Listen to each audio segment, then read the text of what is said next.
This is Abe Friedtanzer from Awards Buzz. Very excited to be speaking with Alia Shawkat about The Old Man. How are you today? I'm good. How are you doing? Good, good. I've had a chance to watch the entire season, and I want to speak freely, assuming that everyone watching, word of caution, Yeah. has caught up to everything. I'm Mhm. curious how much you knew about your arc and where it would get you from the very beginning. Yeah, I mean, from the way back beginning, even the first season, perhaps. I had a sense of it.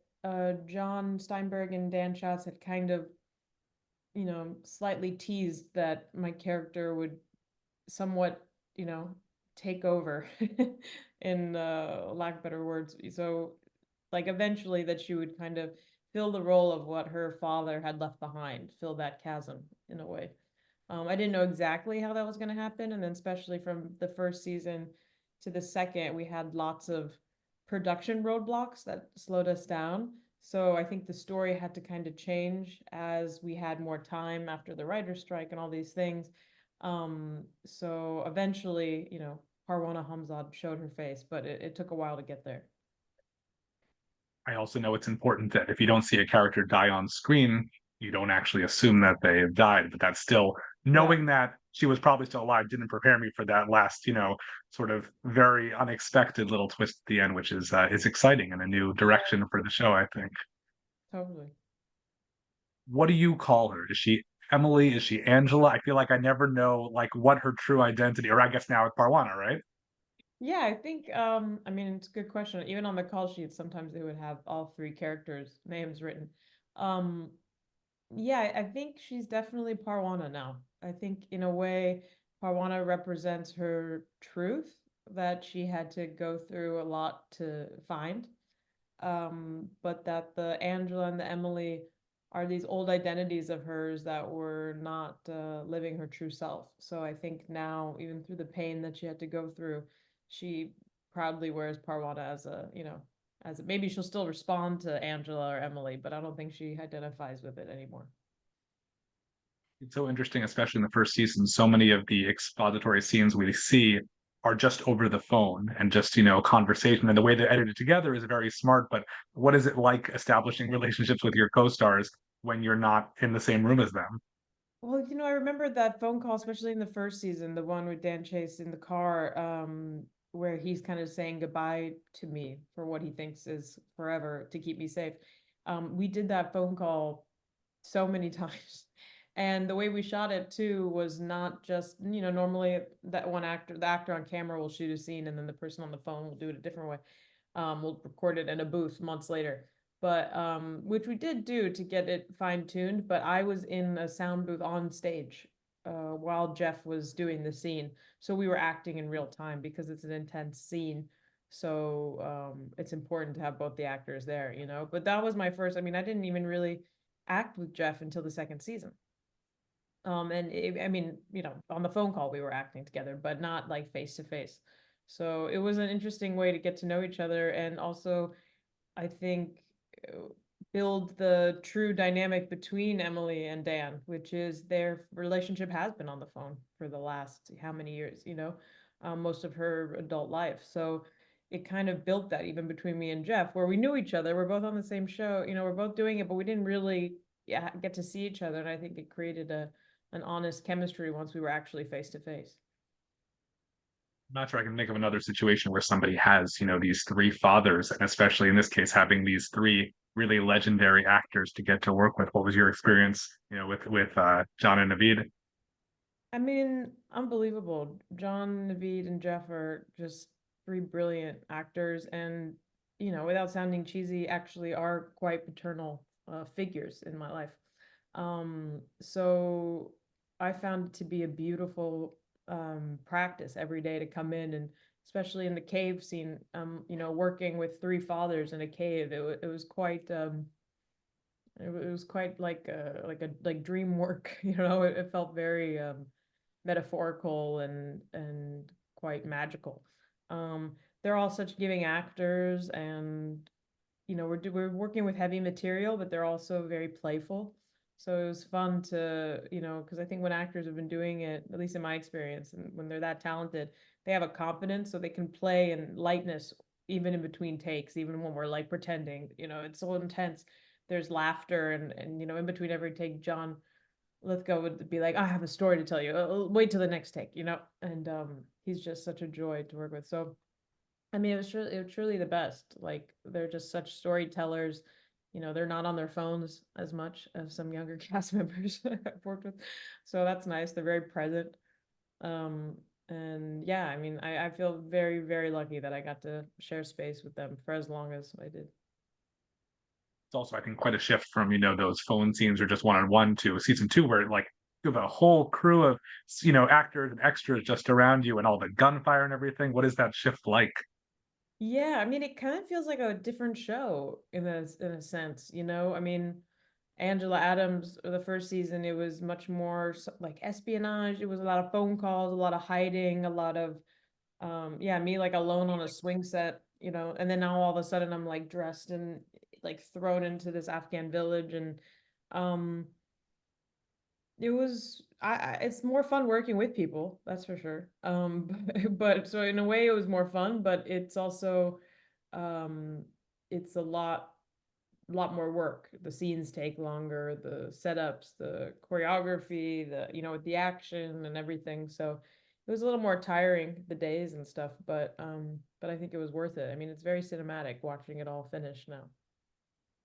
Well, I don't want to get into any prospective plot points, but do you have a sense if season three were to happen, what that would feel like compared to the first two seasons? I really don't know. I mean, obviously it's based off this book, but at the same time, I think, John has taken it into its own directions. And again, they've kind of like hinted at maybe where it could go and what could happen. I think Parwana would definitely be in a much more power position as I mean, she is in the last scene. So I think it'd be, going off of there. But yeah, I don't want to speak too soon. I mean, I hope, God willing, we move ahead. Yeah. I'm never really sure how much, to trust my own gauge of what's popular and what's not because I watch everything. But has this show been discovered, or do you feel like it's really under the radar or maybe hitting the, age bracket of some of your co-stars rather than everyone else? Yeah, well, it's interesting just based off of who notices me in on the streets. It's definitely a slightly older generation, but it's cool because a lot of the other stuff I've done is usually younger, so it's kind of like an interesting mix of, audiences. But the people, I just know that a lot of people have been waiting a long time for the second season, so a lot of people were like, "When's it coming back? When's it coming back?" So I hope all those fans were able to realize that it's back now and everyone's able to, watch it. I do want to ask you about some of your other projects that you've had in the past. And the first one that comes to mind, you mentioned how this is, sort of very serious and somber, but then you said something about it being funny. And I imagine this film, not so much, and that's Drift, which is a very sort of Yeah. melancholy experience that also I feel like completely under the radar. That film, I saw it at Yeah. Sundance and then didn't hear much about it, and all of a sudden it was out. What was that experience like? Was there any levity involved? Yeah, I mean, we got to shoot in Greece, so that was an amazing experience. Just like it was April, so the weather was beautiful, and I was swimming every day. Um, and the crew are amazing there. A lot of big filmmakers shoot out there, so they were just like really well experienced and just like real film lovers, the crew. Um, it was a beautiful experience, and it is a somber story, but I think it's a very, it's told with a light hand. So it had there was a simplicity and like a grace to shooting all the scenes instead of this kind of like, oh, we gotta gear up and get into this deep place.